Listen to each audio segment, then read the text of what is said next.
importance of minimizing food waste. Our world has many things that separate us from one another. Borders, politics, war, the list goes on. However, we have one very big thing that connects us: how much food we waste. Food waste is a severe problem that faces every country on Earth, with an estimated annual total of over 1.3 billion tons wasted globally. This is due to factors such as buying in bulk, underutilizing food, and throwing food away before it's time. With these poor choices come some harsh punishments, like climate change and global warming. There are many ways to assist us in fixing this problem, including natural resources, applications, and machinery.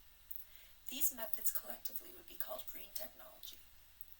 As with any tech, there are both pros and cons to using it, so it is up to the individual to weigh the ethical advantages and disadvantages as to whether or not they would like to use these techs. Both on the small and large scales, food waste is an ever important issue. In Canada, the average household wastes approximately $1,766 per year.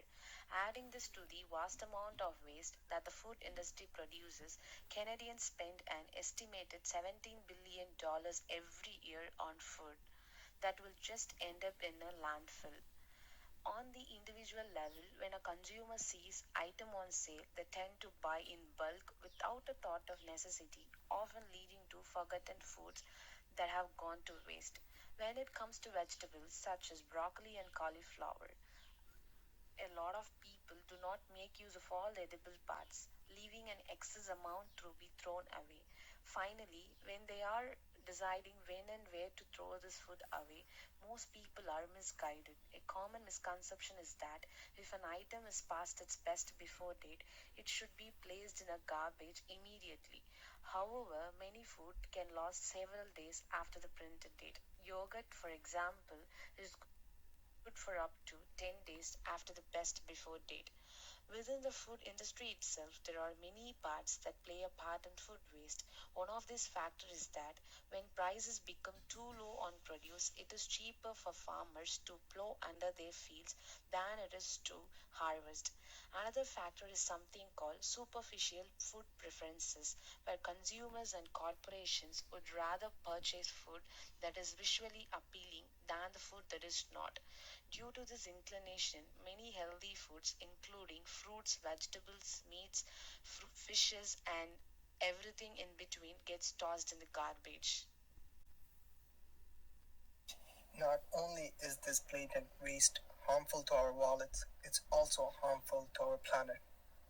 Half of our planet's habitable land is dedicated to agriculture, so having 28% of this devoted soil be used for food that will later be wasted is foolish.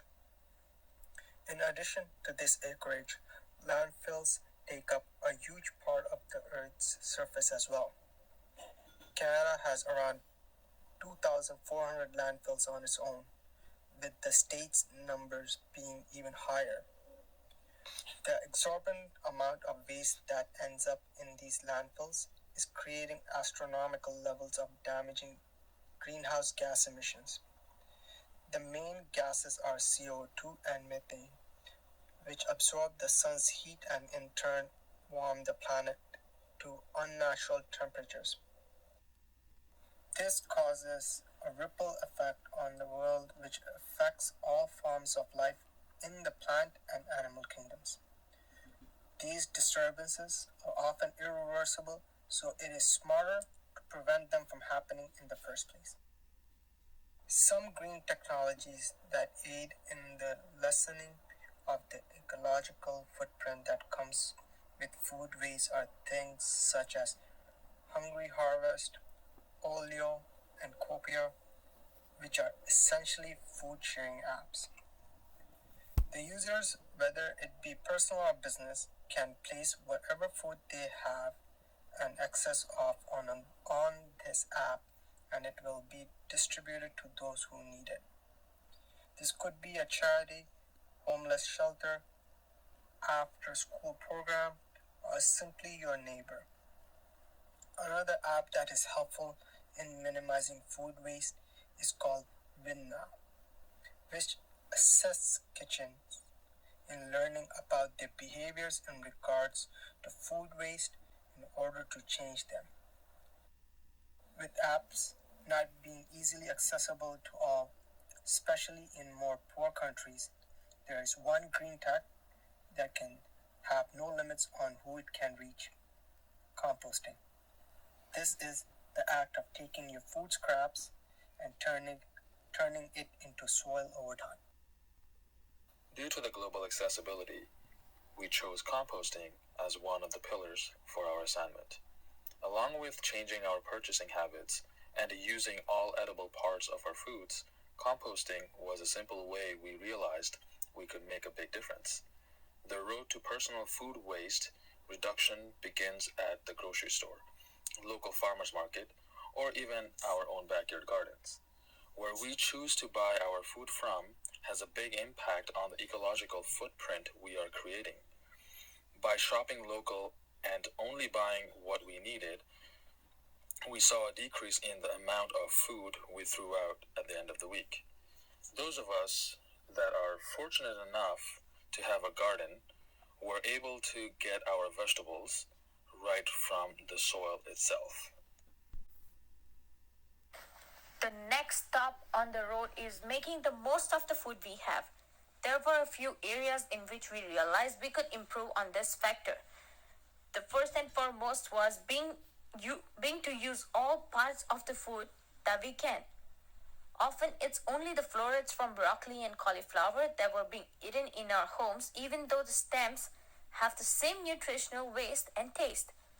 Speaking of the stems, by mixing the otherwise wasted vegetable scraps such as broccoli stems or carrot peels in a large pot with water and seasoning, you can create a simple vegetable broth to use as a base in soups, sauces, and even risottos. Another area where we found there were not wasting, otherwise healthy food was being eaten was not by eating our leftovers. We would make this beautiful and flavorful meal, take the time to pack the leftover away nicely, and then leave it in the fridge until it was no longer edible. Just by simply eating the foods that we had already prepared, our food waste levels dropped dramatically. Once we had exhausted all the ways of utilizing our food for human consumption, we turned to creating animal food. In South India, many families' leftover food goes to the cows living on the streets. Similarly, in Canada, we give the leftover food to our dogs. This is a practice we chose to add up for our assignment and for our animals happy. Finally, after every step was taken to reduce our levels of waste, we still ended up with some. This is where the composting we spoke of earlier comes in. For each of us, composting looks a bit slightly different. In India, Priti's family separates their waste into two categories, that is, biodegradable and non-biodegradable. Abdul, Brock, me, myself, and Sekat all live in the Scarborough area and we have comparable practices. The difference being that waste is divided into three categories instead: organic, recycling, and garbage. The process for both of this government initialized waste collections in quite simple on the residential's end. You separate your waste as per the categories, then just bring your bins to the curb for pickup. Although the process is the same for Sierra's rural home as it is for those in the city. There is one key advantage in regard to composting. Sarah's family has a composting system set up in her backyard. This system consists of large composting bins on stands to allow for rotation. To use them, you simply remove the lid and throw your food waste in. Once a week or so, you give the barrels a spin to mix up the food that's inside. There's a vent down the center to allow for airflow, as well as an attachment for a hose in case the mixture is too dry. You don't want your decomposing food to be too wet, as this will just grow mold. However, you don't want it to be too dry either, otherwise it will not properly break down. It's all about a balance. Almost all vegetable and fruit scraps can go into the compost, apart from banana peels. This is because banana peels take longer to decompose than the average food waste. After a few months, the compost will have begun to turn into nutrient-rich fertilizer, which can be used in the garden to grow more vegetables.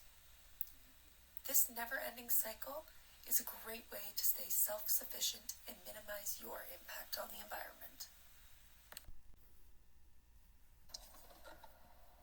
Our observations and practices for creating economical change within our households, food waste has not stopped since our week-long trial.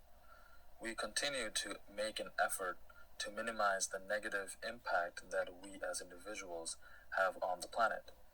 It is our hope that the steps we are taking and methods we are implementing do not go unnoticed in the grand